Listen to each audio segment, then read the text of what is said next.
Good morning everybody. हम लोग अपना टॉपिक 11th का नया स्टार्ट करने जा रहे हैं। नया जो टॉपिक होगा हम लोग का वो परमुटेशन एंड कम्बिनेशन। तो आप देखिए, परमुटेशन और कम्बिनेशन अलजेब्रा का एक बहुत ही इम्पोर्टेंट टॉपिक है। इसी के यूज करके हम लोग क्या करते हैं, प्रोबेबिलिटी फिर डिस्कस करते हैं। और ये परमुटेशन कम्बिनेशन से ही यूज करना है। उसमें कुछ क्वेश्चंस भी आपको आप देखते हैं कि जेई वगैरह में आता है। तो अब देखिए परमुटेशन और कम्बिनेशन के बारे में कि परमुटेशन होता क्या है, कम्बिनेशन क्या होता है, इसके बारे में डिस्कस करते हैं। तो परमुटेशन का मीनिंग होता है अरेंजमेंट। जैसे मान लीजिए कि कोई कह रहा है कि 5 बच्चे को 3 बेंच पर अरेंज करना है, आप कितना तरीका से अरेंज करिएगा। हो सकता है आप पाँचों को एक बेंच पर बैठा दीजिए, हो सकता है 5 में से 4 को एक पर बैठाइए, एक को दूसरे पर बैठाइए, हो सकता है पाँचों में से दो को 2 बेंच पर बैठाइए और जो लास्ट बच रहा है उसको तीसरे पर। तो बहुत सारा अरेंजमेंट हो सकता है। तो वही जो मैक्सिमम नंबर ऑफ अरेंजमेंट होता है वो क्या कहलाता है, परमुटेशन कहलाता है। दूसरा होता है कम्बिनेशन। कम्बिनेशन का मीनिंग क्या होता है, सिलेक्शन। सेलेक्ट करना है आपको। जैसे कहा गया है कि 5 बच्चे में से 3 बच्चे को आप किसी कंपटीशन के लिए सिलेक्ट कीजिए। तो वहाँ पर हम लोग क्या करेंगे, सिलेक्शन जो होगा, जैसे पहले बार हम मोहन को, दूसरी बार में सोहन को, तीसरी बार में सुरेश को, 3 लोग को हमने सिलेक्ट किया। अब क्या कर दे कि पहले सुरेश को सिलेक्ट कर ले, बाद में मोहन को, तो फिर उसके बाद श्याम को। तो क्या देख रहे हैं, सिलेक्शन तो दोनों केस में सेम तीनों का ही हो रहा है। तो यहाँ कोई चेंजिंग हुआ नहीं। तो यहाँ पर कम्बिनेशन में क्या होता है कि अरेंजमेंट नहीं बदलेगा। सिलेक्शन जो एक बार हो गया उसमें आप जो सोचिएगा कि उसको रीअरेंज कर दे, पहले के जगह दूसरा, दूसरे के जगह पहला, तो ये पॉसिबल नहीं है। तो यहाँ परमुटेशन और कम्बिनेशन पढ़ने के लिए हम लोग को क्या करना होता है कि काउंटिंग रूल 2 जानना होता है। काउंटिंग रूल क्या होता है, जैसे कैलकुलेशन जो करेंगे तो कभी आप देखिएगा कि प्लस में आ जाएगा, कभी वैल्यू जो आएगा उसको मल्टीप्लाई करने पर आएगा। तो कब हमारा प्लस करना है, कब हमको मल्टीप्लाई करना है, यही सब हम लोग को डिस्कस करना है। तो आप देखिए यहाँ पर रूल ऑफ काउंटिंग हम लोग देखते हैं। रूल ऑफ काउंटिंग, काउंटिंग का रूल हम लोग देखते हैं। तो पहला जो रूल होता है इसको हम लोग बोलते हैं एडिशन रूल। अब देखिए कि एडिशन रूल क्या होता है, किस तरह से इसका यूज होता है, ये हम लोग समझते हैं। जैसे मान लीजिए कि हम लोग का ये क्लासरूम है। इस क्लासरूम में 2 दरवाज़ा है, एक खिड़की लगा हुआ है। अब क्या कहेंगे कि मान लीजिए कि यहाँ इस क्लासरूम में 2 दरवाज़ा हम लोगों को दिया हुआ है। एक आपका इधर से एंट्रेंस और एग्जिस्ट है और एक इधर से एंट्रेंस और एग्जिस्ट है। तो ऐसा नहीं कि केवल एंट्रेंस है, दोनों तरफ से एंट्रेंस और एग्जिट दोनों तरफ से है। तो अब आप बताइए कि एंट्रेंस भी है, एग्जिट भी है, दोनों तरफ से है। यहाँ पर हम कह रहे हैं कि इसमें 10 बच्चे बैठे हुए हैं। इस क्लासरूम में 10 बच्चे बैठे हुए हैं। हमको यहाँ पर आके कहा जाए, इस इंस्टीट्यूशन के जो हेड होंगे वो बोलेंगे कि सर आप क्लासरूम को खाली कर दीजिए। ड्यूटी क्या हो गया, क्लासरूम को खाली करना। अब क्या करेंगे कि सभी बच्चे आराम से इधर से निकल जाएंगे, बारी बारी से। वर्क कंप्लीट हो गया। लेकिन कुछ बच्चे क्या बोलेंगे कि नहीं, आप कहिएगा इधर से निकलने के लिए, हम तो इधर से निकलेंगे। कहने का मीनिंग है कि जानबूझकर उसको एक से ज़्यादा स्टेप में कंप्लीट कर रहे हैं कि यहाँ से 10 में से 5 इधर से निकल जाएंगे और 5 इधर से निकलेंगे। हो सकता है कि 4 इधर से निकले और 6 इधर से निकले। हमारा वर्क क्या था, एक स्टेप में कंप्लीट हो रहा था, बट उसको जानबूझकर एक से ज़्यादा स्टेप किया जा रहा है। अब इसमें से क्या बोलेंगे, कुछ बच्चे बोलेंगे कि नहीं यहाँ हमको खिड़की दिखाई दे रहा है, हम तो खिड़की से जाएंगे। कहने का मीनिंग है कि ये जानबूझकर ये कम्प्लेक्स बनाया जा रहा है। जो वर्क एक स्टेप में हो सकता है, लेकिन इनका कहना है कि नहीं हम तो एक स्टेप में करेंगे नहीं, हम जानबूझकर कुछ लोग इधर से निकलेंगे, कुछ लोग इस गेट से निकलेंगे, कुछ लोग खिड़की से निकलेंगे, फिर भी वर्क तो कंप्लीट हमारा हो रहा है। तो वर्क जब आपका एक स्टेप में कंप्लीट हो सकता है और आप जानबूझकर उसको एक से ज़्यादा स्टेप में कर रहे हैं, तो वहाँ पर हम लोग कौन सा रूल अप्लाई करते हैं, एडिशन रूल। जैसे देख लीजिए 10 बच्चे थे, अगर 6 इधर से निकलेंगे तो 4 इधर से, वर्क हमारा 10 का 10 कंप्लीट हो गया। अगर 5 इधर से निकलेंगे और 5 इधर से निकलेंगे तब भी 5 + 5 10 कंप्लीट हो गया। अब कहेंगे कि नहीं, इधर से निकलने वाले 3 हैं, इधर से निकलने वाले 5 हैं और इधर से निकलने वाले 2 हैं, तो ये मिला के इसको ऐड कीजिएगा तभी 10 हो रहा है। वर्क हमारा कंप्लीट हो रहा है, बट क्या हो रहा है, एक से ज़्यादा स्टेप में कंप्लीट किया जा रहा है, इसलिए हम लोग यहाँ पर एडिशन रूल अप्लाई करेंगे। क्लियर है। दूसरा होता है मल्टीप्लिकेशन रूल, तो आप इसको भी देखिए, ये नोट करने का नहीं है, ये तो समझने का चीज़ है, आप समझ रहे हैं, हम एग्जाम्पल देकर आपको समझाएंगे। दूसरा होता है मल्टीप्लिकेशन रूल।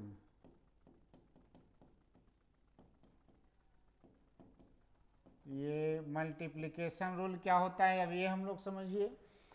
एडिशन में तो देख लिए कि जो वर्क एक स्टेप में कंप्लीट हो सकता था उसको हमने एक से ज़्यादा स्टेप में कंप्लीट किया जानबूझकर, तो वहाँ पर एडिशन रूल। अब मल्टीप्लिकेशन रूल में क्या है कि हमेशा मल्टीप्लाई कब होगा ये आप जान लीजिए।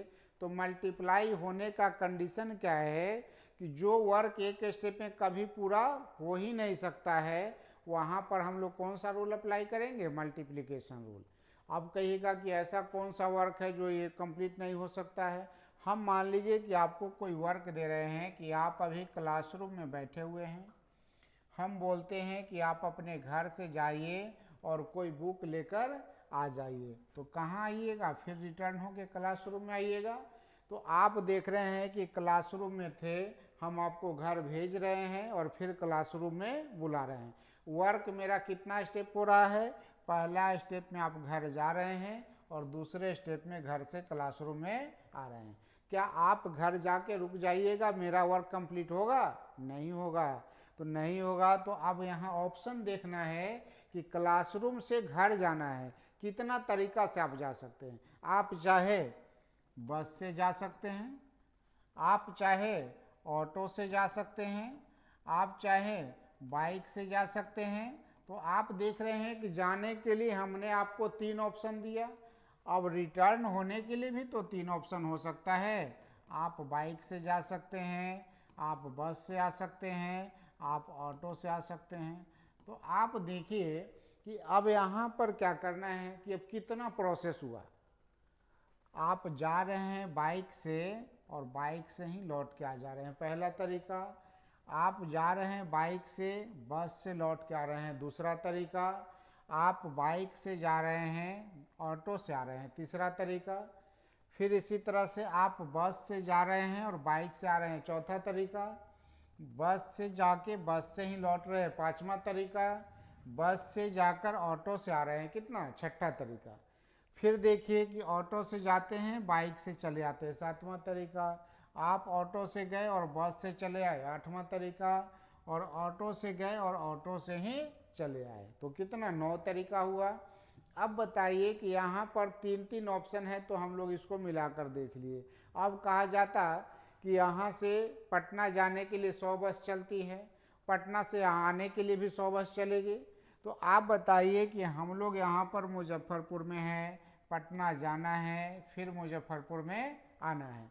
इस केस में क्या है, तो यहाँ तो हम लोग देख लिए कि 9 ऑप्शन हुआ, तो इसको मल्टीप्लाई कर ले रहे हैं 3 वे, और यहाँ पर भी देख रहे हैं 3 वे। तो अब यहाँ पर क्या है कि यहाँ हम कह रहे हैं कि 100 ऑप्शन, आपको 100 बस जा रही है, तो 100 बस आएगी भी।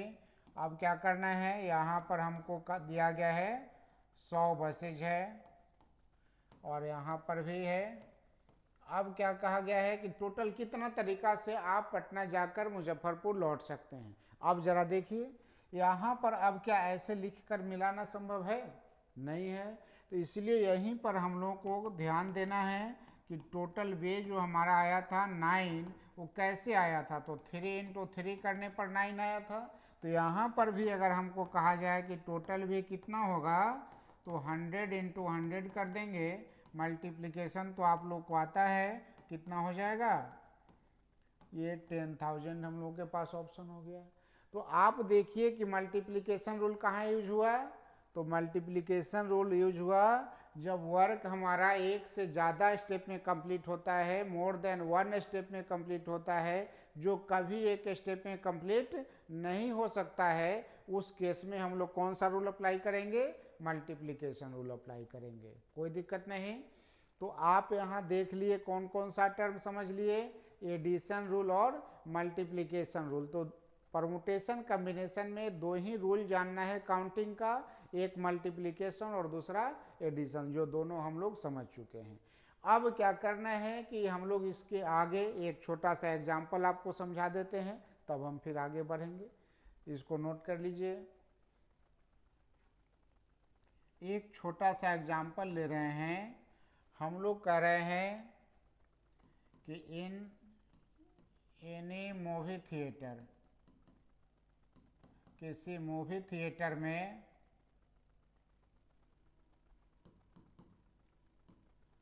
देयर आर 3 एंट्रेंस, 3 एंट्रेंस है,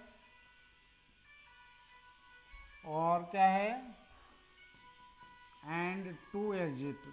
किसी मूवी थिएटर में 3 एंट्रेंस है और 2 एग्जिट के लिए रास्ता दिया हुआ है। अब कहा गया है कि ये man can inter and exit. एक मैन उसमें जा रहा है और फिर बाहर आ रहा है।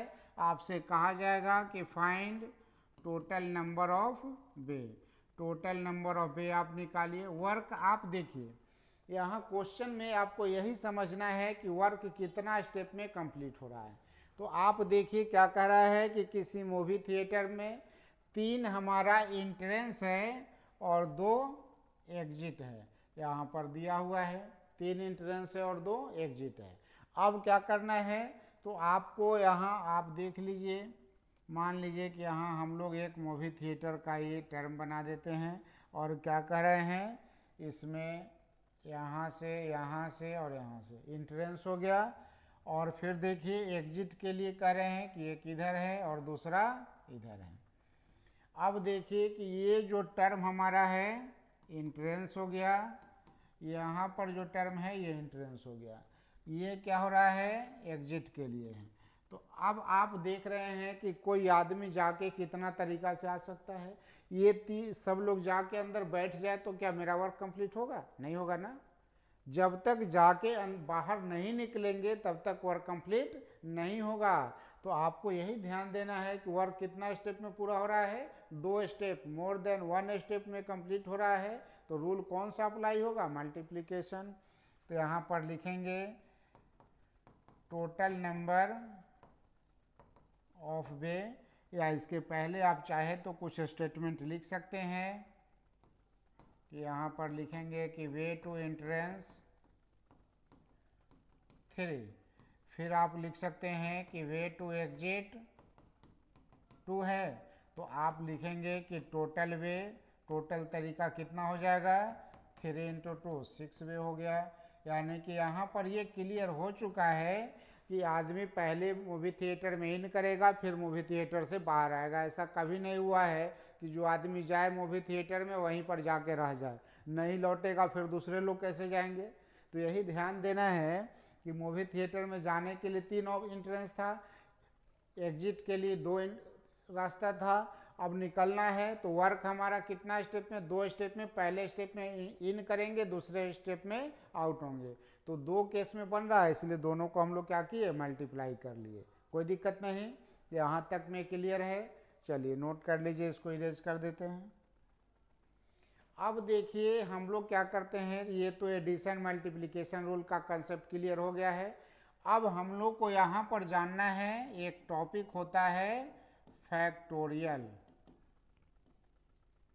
फैक्टोरियल जिसका नोटेशन इस तरह से देते हैं या कहीं कहीं इस तरह से भी लिखा हुआ रहता है। ये दोनों नोटेशन किसका है, फैक्टोरियल का। तो फैक्टोरियल का मीनिंग क्या होता है, पहले ये समझिए कि यहाँ पर फैक्टोरियल हमेशा पॉजिटिव इंटीजर का होता है, यानी कि नॉन नेगेटिव का, 0 इसमें शामिल रहता है। तो यहाँ पर हम उसको बोल सकते हैं कि फैक्टोरियल हमेशा नॉन नेगेटिव इंटीजर का होता है। फ्रैक्शन का फैक्टोरियल नहीं होता है, निगेटिव का फैक्टोरियल नहीं होता है। फैक्टोरियल का मीनिंग क्या होता है कि डिसेंडिंग ऑर्डर में, घटते हुए क्रम में किसी भी नंबर को क्या करते हैं, मल्टीप्लाई करते चलते हैं, और जो लास्ट डिजिट होता है वो कितना होता है, 1 होता है। क्योंकि 1 से लेस जैसे ही हम लोग मल्टीप्लाई करेंगे, जैसे मान लीजिए हम यहाँ पर कह रहे हैं कि 5 का फैक्टोरियल आप निकालिए, क्या लिख देंगे, 5 into 4 into 3 into 2 into 1, factorial में कन्वर्ट हो गया। आप इसको मल्टीप्लाई करके लिख दीजिए 120। लेकिन अब इससे छोटा जो ही आप यहाँ पर क्या करेंगे, 0, तो आप बताइए कि 0 से मल्टीप्लाई करेंगे तो सारा कहानी यहाँ से समाप्त हो गया। किसी भी फंक्शन में 0 से मल्टीप्लाई कीजिएगा 0 आ जाएगा। तो इसलिए हमेशा ध्यान में रखना है कि लास्ट डिजिट जो होगा क्या होगा, 1 होगा, 1 से लेस नहीं लेकर चलना है। यानी कि हमारा फैक्टोरियल का जो वैल्यू आया वो कितना आया, 120। फैक्टोरियल हमेशा पॉजिटिव ही आएगा, निगेटिव कभी नहीं आएगा। फैक्टोरियल 0 का ही वैल्यू 1 ही आता है, इसलिए हम लोग बोलते हैं कि फैक्टोरियल का वैल्यू हमेशा पॉजिटिव आएगा, वो निगेटिव नहीं आएगा, 0 नहीं आएगा। तो यहाँ आप देखिए फैक्टोरियल का डिफिनीशन समझ गए कि कोई भी इंटीजर डिसेंडिंग ऑर्डर में मल्टीप्लाई होके 1 तक जाता हो, 1 से लेस नहीं होगा, उसी को क्या बोलेंगे, फैक्टोरियल बोलेंगे। आप देखिए इसी को हम लोग इस तरह से लिख सकते हैं,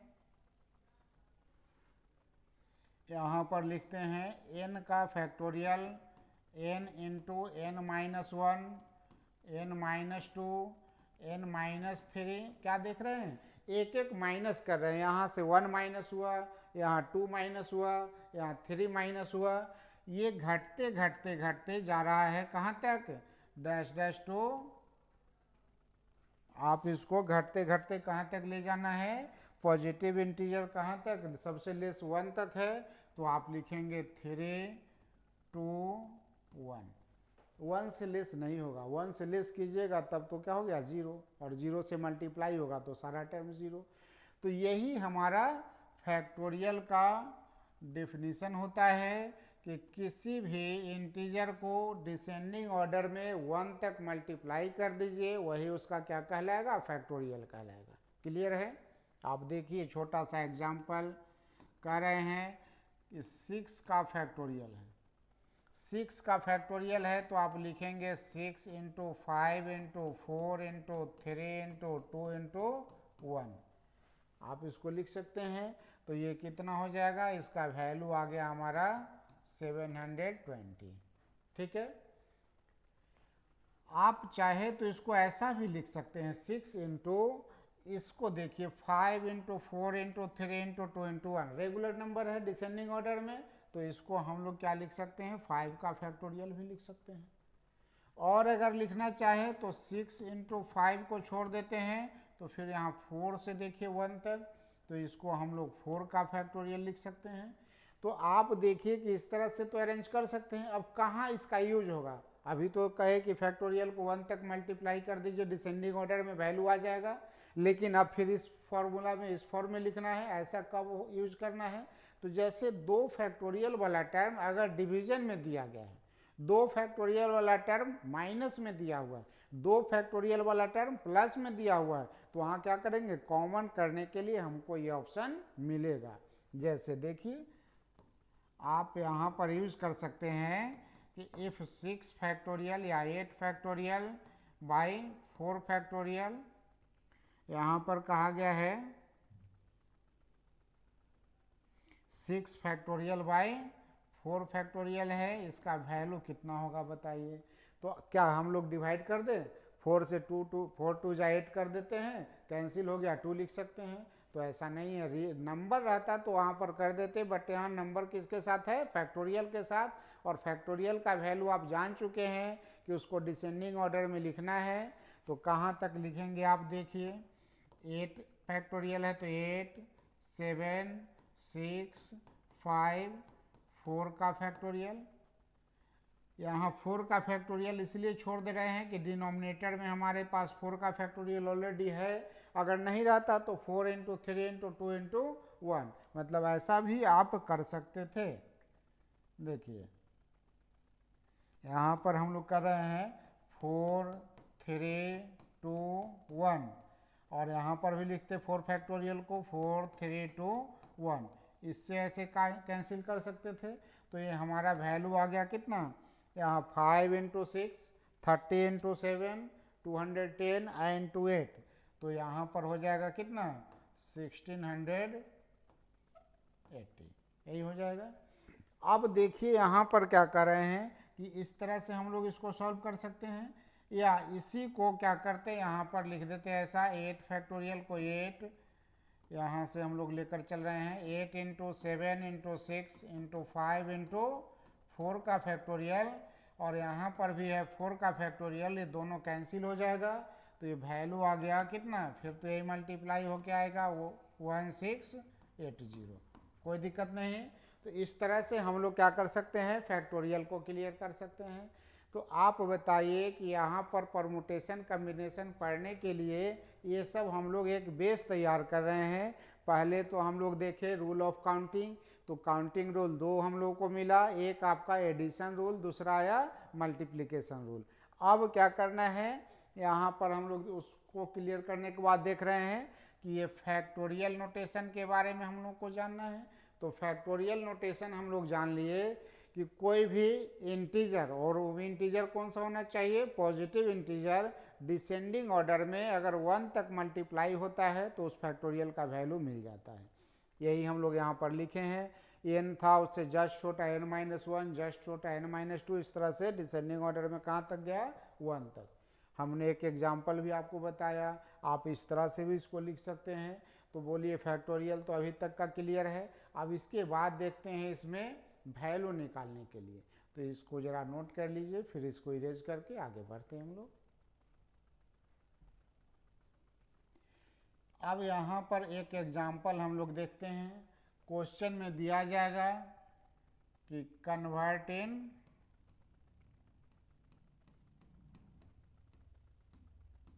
फैक्टोरियल, इसको बदलना है फैक्टोरियल में। अब फैक्टोरियल में जो बदलना है, तो आप देखिए यहाँ पर हम लोग लिखा गया है 9 7 5 3 1, और यहाँ पर अब इसी को कन्वर्ट करने के लिए कहा गया है कि आप इसको कन्वर्ट कीजिए फैक्टोरियल में। अभी आप देखिए कि क्या ये फैक्टोरियल के फॉर्म में बदल सकता है, अभी ये आपका फैक्टोरियल में बदल सकता है, तो नहीं बदल सकता है, क्योंकि फैक्टोरियल के लिए हमको रेगुलर नंबर चाहिए, और यहाँ पर क्या है, अल्टरनेट नंबर दिया हुआ है। तो अल्टरनेट को रेगुलर में कन्वर्ट करना है। रेगुलर में कन्वर्ट करने का प्रोसेस क्या है, तो जो नंबर मिसिंग है उससे मल्टीप्लाई और डिवाइड करेंगे। तो आप देखिए इसको क्या लिखते हैं, 9 इंटू 8 इंटू 7, तो देखिए 8 से मल्टीप्लाई किए तो 8 से डिवाइड, 7 इंटू फिर 6 लिख रहे हैं तो यहाँ 8 इंटू 6 लिखेंगे। यहाँ पर 5 इंटू 4 हो गया, यहाँ फिर 4 लिख दे रहे हैं। 3 इंटू 2 है तो यहाँ पर 2 लिख दे रहे हैं, और इंटू 1 है। आप देखिए यहाँ पर क्या हो गया कि ये 9 था, 7 था, 5 था, 3 था, 1 था। हमने 8 से मल्टीप्लाई किया तो डिवाइड भी किया 8 से, 6 से मल्टीप्लाई तो 6 से डिवाइड, 4 से मल्टीप्लाई तो 4 से डिवाइड, 2 से मल्टीप्लाई तो 2 से डिवाइड। यहाँ तक क्लियर है। अब देखिए कि यहाँ पर तो ये 9 डिसेंडिंग ऑर्डर में जाके 1 तक चला गया, तो इसको हम लोग बोल सकते हैं 9 का फैक्टोरियल। अब देखिए जो डिनोमिनेटर में है उसको भी प्रयास करेंगे फैक्टोरियल में बदलने का। देखिए 8 है, 8 को हम लोग क्या लिख सकते हैं, 2 इंटू 2 इंटू 2 लिख सकते हैं। 6 को 2 इंटू 3 लिख सकते हैं। 4 को छोड़ देते हैं क्योंकि हमको 3 भी है 2 भी है, और 2 इंटू 1 लिख सकते हैं। तो आप देखिए यहाँ पर आ गया 9 का factorial, 4 into 3 into 2 into 1, 4 into 3 into 2 into 1, एक साथ कर ले रहे हैं। अब देखिए यहाँ पर हो गया है 1 2 3 और 4, 2 कितना बार मल्टीप्लाई हो रहा है, 4 टाइम्स, तो आप लिखेंगे 2 टू द पावर 4। यही हमारा आंसर हो गया 9 factorial by 2 to the power 4, into कितना हो गया है 4 का फैक्टोरियल। तो फैक्टोरियल अब आपको समझ में आ रहा है, कोई दिक्कत नहीं। यही सब हम लोग को बेसिक टर्म जानना है। ये सब जब क्लियर हो जाएगा तब हमारा परमुटेशन चैप्टर स्टार्ट हो जाएगा, जिसमें हम लोग अरेंजमेंट सीखेंगे। ठीक है, चलिए तो इसको जल्दी से नोट कीजिए, फिर इसको इरेज करके दूसरे टाइप में हम लोग चलते हैं। अब हम लोग देखते हैं यहाँ पर क्या करते हैं कि अब दूसरा फॉर्म, जैसे यहाँ पर आपको क्वेश्चन में दे दिया जाएगा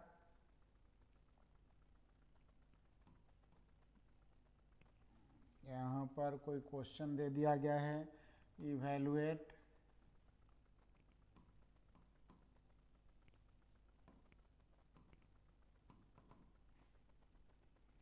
देखिए यहाँ पर ये क्वेश्चन दिया हुआ है, इवैल्यूएट 8 का फैक्टोरियल माइनस 4 का फैक्टोरियल। हो सकता है आपको दूसरा दे दिया जाए 10 factorial minus 4 factorial by 4 factorial, ऐसा टर्म दिया हुआ है। आप देखिए इसको जब सॉल्व करेंगे तो 8 फैक्टोरियल है, इसको 8 7 6 5 इंटू 4 फैक्टोरियल और माइनस कितना है 4 फैक्टोरियल, दोनों से कुछ कॉमन होगा तो ये 4 फैक्टोरियल कॉमन हो जाएगा। यहाँ बच गया 8 इंटू 7 56 इंटू 6, या इधर से भी मल्टीप्लाई कर सकते हैं 5 इंटू 6 30 इंटू 7 210 इंटू 8 तो 1680 और माइनस 1। अब क्या करना है, यहाँ पर 4 फैक्टोरियल है तो 4 इंटू 3 इंटू 2 इंटू 1 और यहाँ पर हो गया कितना 1679। बस इसको मल्टीप्लाई कर लेना है 24 इंटू 61679, यही मल्टीप्लाई करने पर आपको आंसर मिल गया। तो यहाँ इस तरह से क्या है कि जैसे जो लास्ट जो छोटा फैक्टोरियल है उस पर उसको क्या करना है कॉमन कर लेना है, जो बचेगा उसको लिखते चलेंगे। अब देखिए 10 फैक्टोरियल है तो 10 फैक्टोरियल यहाँ पर है 10 9 8 7 6 5 into 4 factorial minus 4 factorial divided by 4 factorial. तो यही आपका टर्म हो गया, दोनों से 4 फैक्टोरियल कॉमन हो जाएगा 10 into 9 into 8 into 7 into 6 into 5 और माइनस 1 डिवाइडेड बाई 4 का फैक्टोरियल कैंसिल हो जाएगा। यही हमारा आंसर हो गया 10 into 9 into 8 into 7 into 6 into 5। तो आप इसको मल्टीप्लाई कर लेंगे। तो इस तरह से क्या देख रहे हैं कि फैक्टोरियल वाला टर्म क्लियर हो रहा है, यहाँ तक में कोई कन्फ्यूजन नहीं। चलिए तो इसको नोट कर लीजिए, फिर हम लोग आगे देखते हैं इसके में।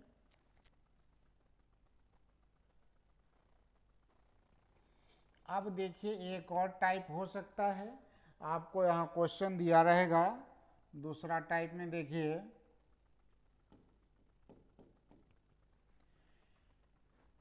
If 1 by 8 factorial plus 1 by 9 factorial equal to है x बाई 10 फैक्टोरियल। आपसे कहा गया है फाइंड x, आपको x का वैल्यू निकालना है। इस तरह से कोई क्वेश्चन दिया गया है तो सबसे पहला वर्क क्या है, देखिए ये तीनों सीरियल में दिया हुआ है। तो सीरियल में दिया गया है तो जो सबसे छोटा है या तो उस फॉर्म में फैक्टोरियल को बदलिए, या जो सबसे बड़ा है उस फॉर्म में फैक्टोरियल को बदलिए और कॉमन लेके और उसको कैंसिल कर दीजिए। देखिए यहाँ हम लोग लिख रहे हैं 1 बाई 8 का फैक्टोरियल 1 बाई 9 इंटू 8 का factorial equal to x by 10 into 9 into 8 factorial. अब इसमें से कुछ कॉमन होगा तो 1 बाई 8 फैक्टोरियल, यहाँ 1 प्लस 1 बाई 9 और x by 10 into 9 into 8 factorial, ये दोनों कैंसिल हो गया।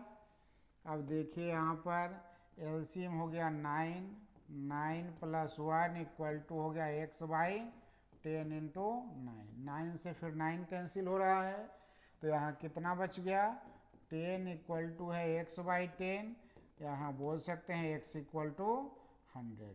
तो यहाँ पर क्या है कि ये हमेशा अगर सीरियल नंबर में दिया हुआ है कि हाँ सेम है, जैसे 4 5 6 है 6, 7, 8 है, 9, 10, 11 है, तो जो x के डिनोमिनेटर में है उसका स्क्वायर कर दीजिए, जो डिजिट है। जैसे यहाँ पर x के डिनोमिनेटर में क्या था, 10 था, फैक्टोरियल नहीं 10 है, तो 10 है तो 10 का स्क्वायर कर दीजिए, आंसर आपको मिल जाएगा। सिंपल ऑब्जेक्टिव टाइप क्वेश्चन रहेगा तो आप इसको डिस्कस कर सकते हैं। तो इस तरह से जितना भी क्वेश्चन रहेगा आप इसको सॉल्व कर सकते हैं, कोई दिक्कत नहीं है। चलिए तो इसको जल्दी से नोट कर लीजिए, फिर हम लोग आगे बढ़ते हैं। एक क्वेश्चन देखिए, आप लोग जरा सॉल्व कीजिए, यहाँ लिख देते हैं, सेम प्रोसेस का है कि 1/5 का फैक्टोरियल प्लस 1/6 का फैक्टोरियल इक्वल टू हो गया x/7 का फैक्टोरियल। आपसे कहा गया है कि फाइंड x। चलिए बताइए इसमें क्या होना चाहिए। अभी आप लोग क्या देखें कि अगर सीरियल नंबर में दिया हुआ है तो x के डिनोमिनेटर में जो डिजिट दिया हुआ है उसी का स्क्वायर कर देंगे तो आंसर मिल जाएगा।